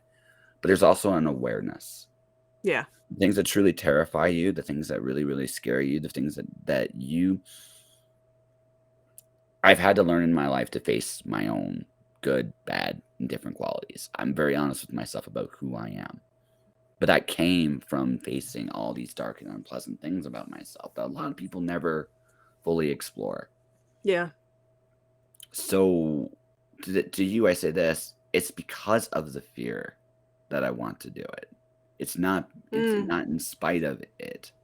If I have no fear, there's no point in doing it. Like that's literally where it comes from for me. Right? If there was no fear, then it would be I feel comfortable. And what Right, would be the because point? it's like you value fear as excitement. To It's the some degree. same it's the same kind of emotional value. It creates a similar reaction where the same, like, I don't um I don't get excited about a lot. There's very few things that I feel the same level of childlike excitement that I used to when I was younger, for things like, oh, we're going to go see a movie. To me, I'm just like, okay, that's cool. Like, let's go out and do a thing and we'll see a movie. And that sounds like fun. Mm-hmm. But the sort of worked up sense of excitement, I can really only compare to the same feelings like fear. Mm-hmm. Like, because it creates such an uncontrolled, unmanageable sense of adrenaline. Mm-hmm. And I've never really looked at it like that before, but I can definitely see it. That makes a lot of sense. And also the last thing too, like you talk about the fear of change. Mm. Well, there's your comfort zone and where the magic happens. Yeah. Magic happens in the most discomfortable of places. Well, you're going to learn something about yourself in the moments Yeah. where you have to face nothing but. That's the interesting thing, right? So, yes, there's definitely I could definitely see this in my later years in life. It's like, why did you do it? Because it seemed like fun, and everybody all around me would be like looking at me like you're fucking crazy. It's like, yes, but I'm only here once, so I might as well just do everything I want to do. Yeah. Right? Yeah. Right? I'm that. Keep going. Keep going. I was going to say, I'm that level of weird when it comes to the paranormal. I've always been really obsessed with it from a very young age. I loved anything having to do with ghosts, um, werewolves, vampires, like very, very tiny me. Probably by the time I hit kindergarten, I was anything that was Halloween related, anything that had to do with reaching out to another world or experiencing something beyond who we thought we were and what was real and what was not. Um, I liked fantasy, but paranormal, man, supernatural, that was it. It's ingrained in me. And so I've always been like, if somebody tells me that a house is really haunted, I'm happy to go in. Like I want to see what that feels like. I want to experience that because I've had those experiences in my life. I've come up against things or experienced things, seen things that other people can't say that they've seen or experienced. And so it's almost like an adrenaline junkie feeling where I'm like, I want to see it again. I want to experience it again. I want to know this feeling again of seeing the world differently, seeing something that other people can't see or haven't seen, and then sharing it as something that I've experienced that I wasn't afraid to experience, or I was afraid, but more excited than I was afraid, more interested than afraid. So then, why don't you put you got an experience you want to share? Sure. I've Yeah. got a lot of them. It's actually something that my kids, whenever my daughter has her friend over, her best friend, they'll always kind of gang up on me at about 11 midnight, right before I'm headed to bed. And they're like, "Oh, will you tell us one of those stories from when you were a kid? Will you just tell us one of those things that, was really scary for you?" And I'm like, "I don't know if I should be telling you this right before you go to bed." But I always give in because I think telling stories is it's the age-old way we connect and make people feel things. So one of the ones that I always go back to is Chrissy, which was a doll that my mom had. And from the time I was really young, this doll always gave me really strange feelings. My mom kept it because she felt like she couldn't get rid of it. She never really explained why. She never said that it was sentimental, but just that she couldn't get rid of it. And this doll to me scared me because, first and foremost, it was like a female Chucky doll. It had pink and pastel striped coveralls and red shaggy hair with a ponytail you could take in and out. And she had that same dead stare. And so as a kid who fell in love with horror and supernatural really young, I was like, I know exactly what this is. This needs to stay away from me. And for a long time, it did. I had an experience with it at about age 8, where my sister and her friends were playing hide and seek with me. And we were in the basement of my grandmother's house. And my sister's friends told me they had found me the perfect hiding spot. They led me into this large cardboard box underneath my grandma's stairs in the pantry.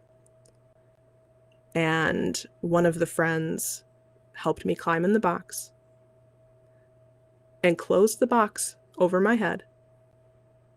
And then I heard rustling on top of the box as they set something on top of it. And as they were leaving, they whispered, they said, "Shh, it's okay. We'll come back for you after everybody else has been found." And I listened to them play for a little while, and then it got silent, and all I could hear in the background was the TV from the kitchen far away.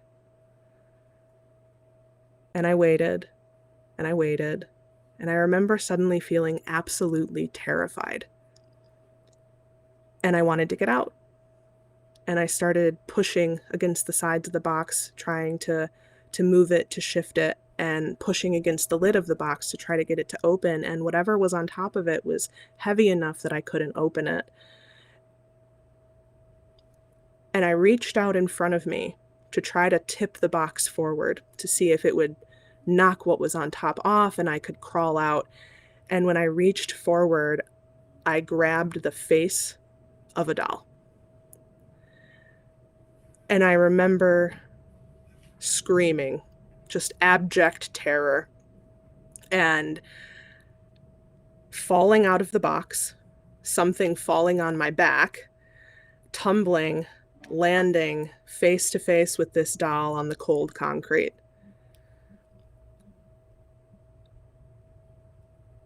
I have no memory of the ending of that day. I have no memory of any resolve, of anyone being talked to. All I remember is that terrifying moment as a kid, feeling trapped in a very scary situation. And I carried that with me for a while.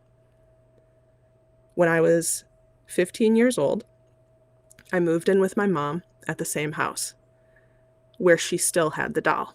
She'd kept it in a garbage bag in the garage and didn't know that she had it. So we were going through her things, and she pulled it out by the ponytail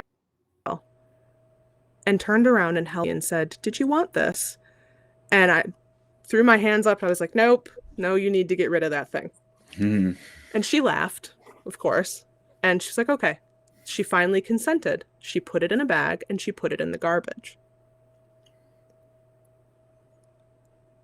That night, she went to stay at her boyfriend's house. It was me and my great-grandmother alone in the home. My grandmother was away at her factory position. She worked the third shift from 10 to 7. And my bedroom was in the basement, just below my mom's.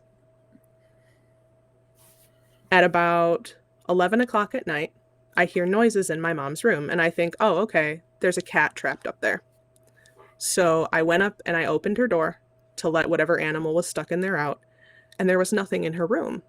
I searched everywhere. I searched under the bed, in the closet. I turned everything upside down.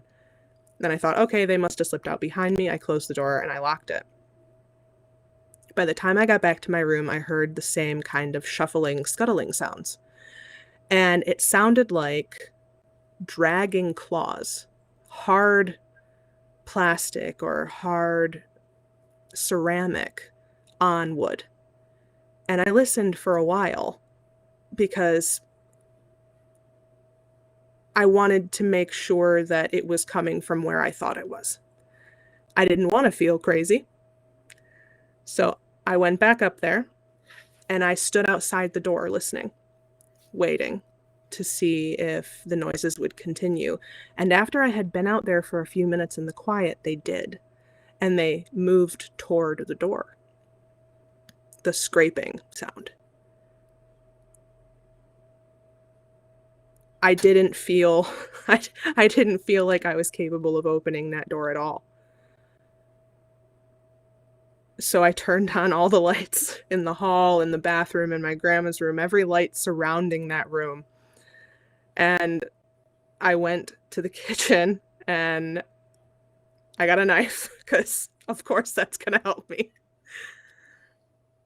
And I went back and I listened for the sound again. And when I opened the door, after I had heard the sound, sitting in front of my mom's bed on the floor was this fucking doll.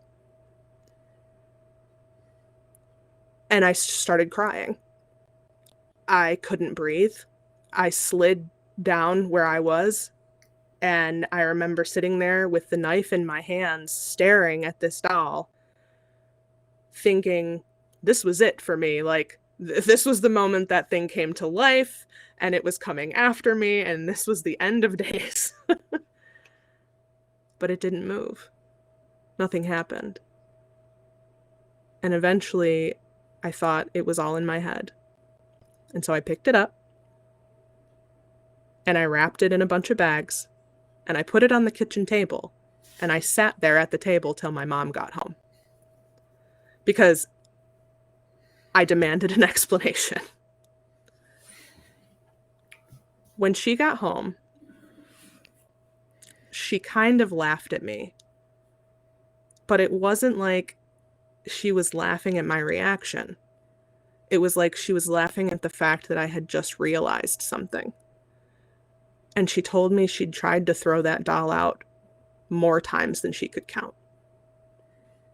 And it didn't matter how many times she threw it away. It stayed with her. At that point, I told her she needed to put it in a box and tape that box shut, and it needed to be as far away from me as possible. And we never talked about it again. I pretended like it didn't exist. But I've never forgotten what that felt like. And that moment of my mother's almost getting to share that with someone else, getting to look someone else in the eyes that had experienced the same thing she had, and to know that she wasn't crazy, to know that she wasn't the only one. See, yeah. It was terrifying, but it changed. It's hardest thing when you see something that doesn't fit into the confines of the world is finding someone that can understand where that is, what that looks like. Yeah. Right. We all have experiences. If we're really honest with ourselves, most of us have an experience that doesn't kind of fit the rules of the world. I have a few myself. But if I share them, my conclusion of it was, I understand your mom's was, I'm just going to share it anyway. If you think I'm nuts, that's fine. I don't care. Right. That's not, your definition of me being crazy does not impact me whatsoever. That was my choice. Yeah. But I could also understand too, like trying to explain something to somebody that doesn't understand, doesn't see it, has no concept of it. Yeah. It's tricky at the best of times. It's tricky because it's like, oh my God, I am fucking crazy. No, or oh my God, right? Because you just might be, except you're not.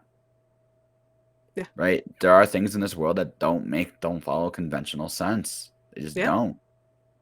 I don't see ghosts. But lots of people have. Right.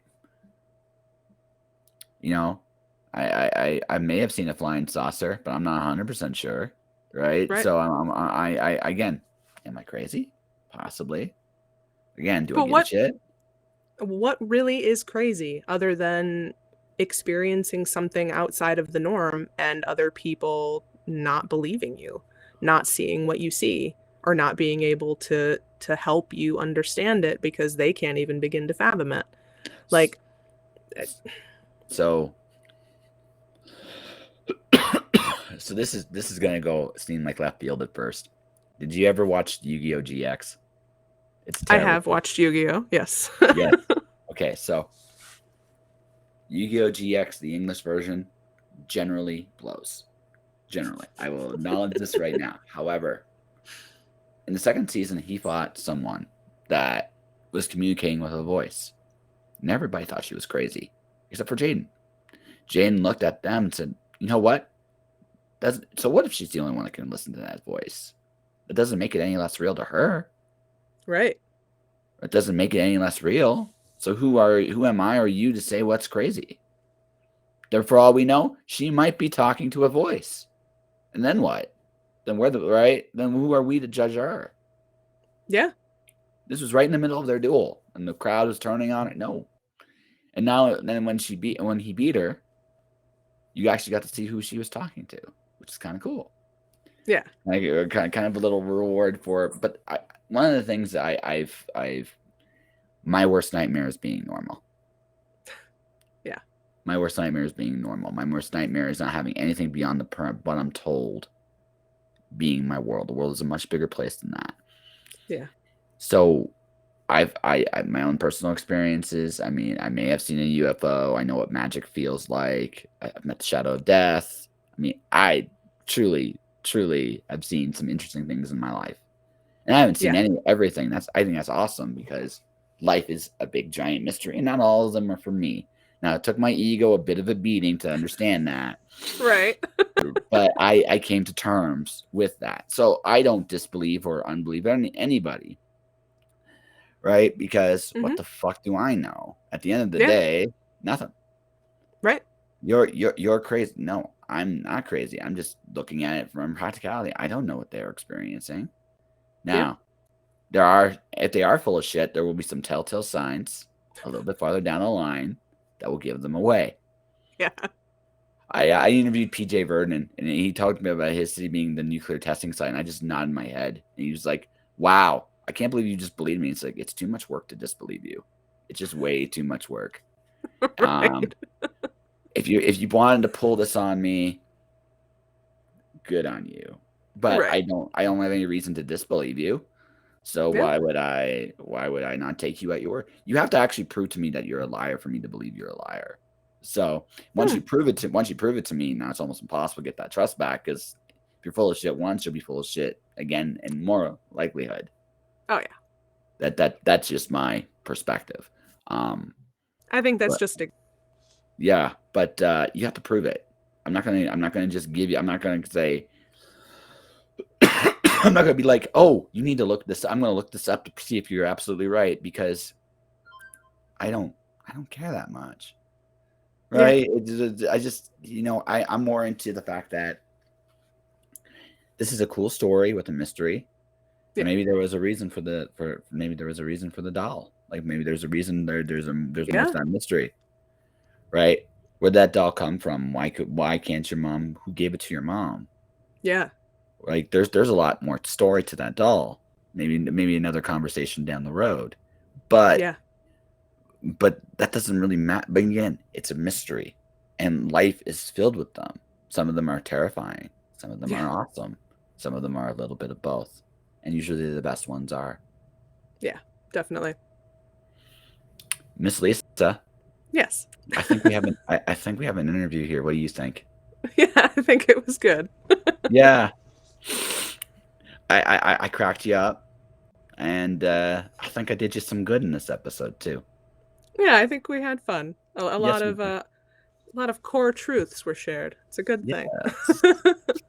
So you do books and shit, I know, somewhere over the rainbow here. So you probably should tell people where they can find you and your books and stuff.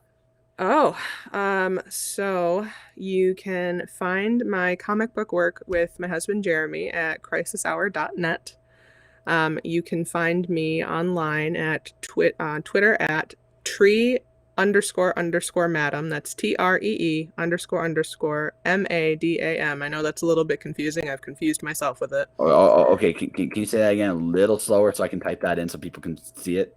Oh, yes. So it's TREE__MADAM.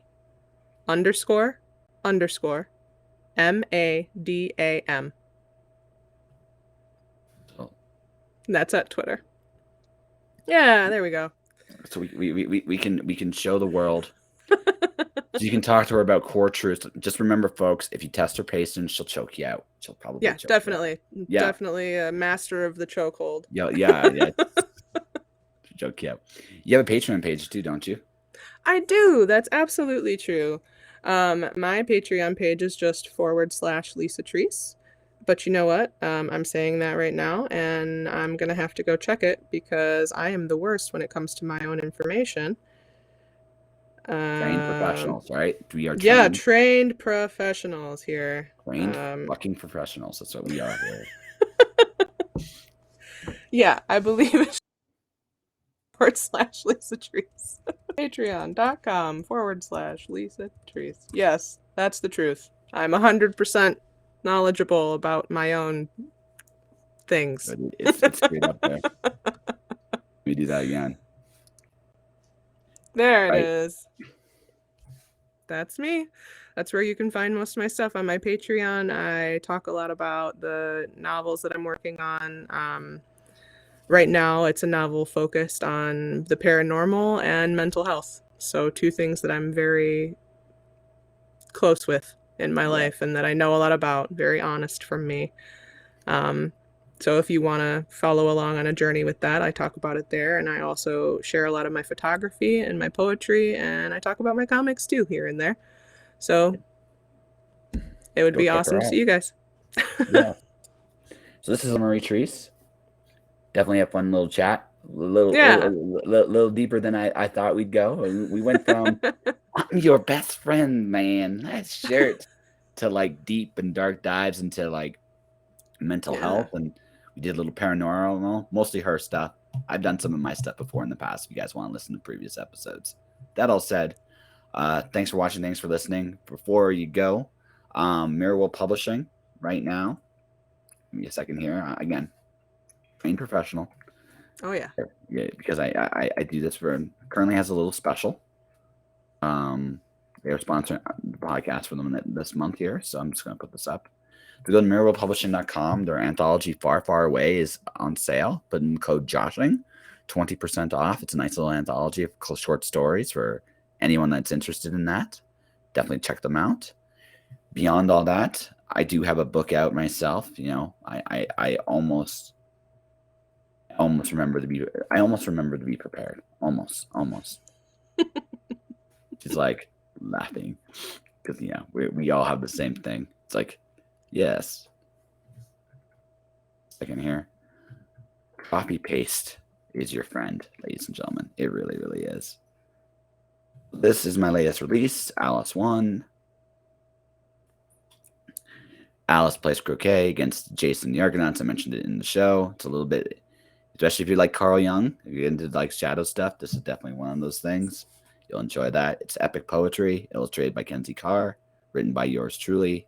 It might be good, but don't tell anyone. And beyond all that, support this channel, twitch.tv/justjoshingpodcast. I will be back Monday, hopefully with a slightly better voice. Bobby Nash returns to the podcast next week, so he'll be next. Until then, folks, stay inspired, keep shining in the dark, and I'll see you guys next week.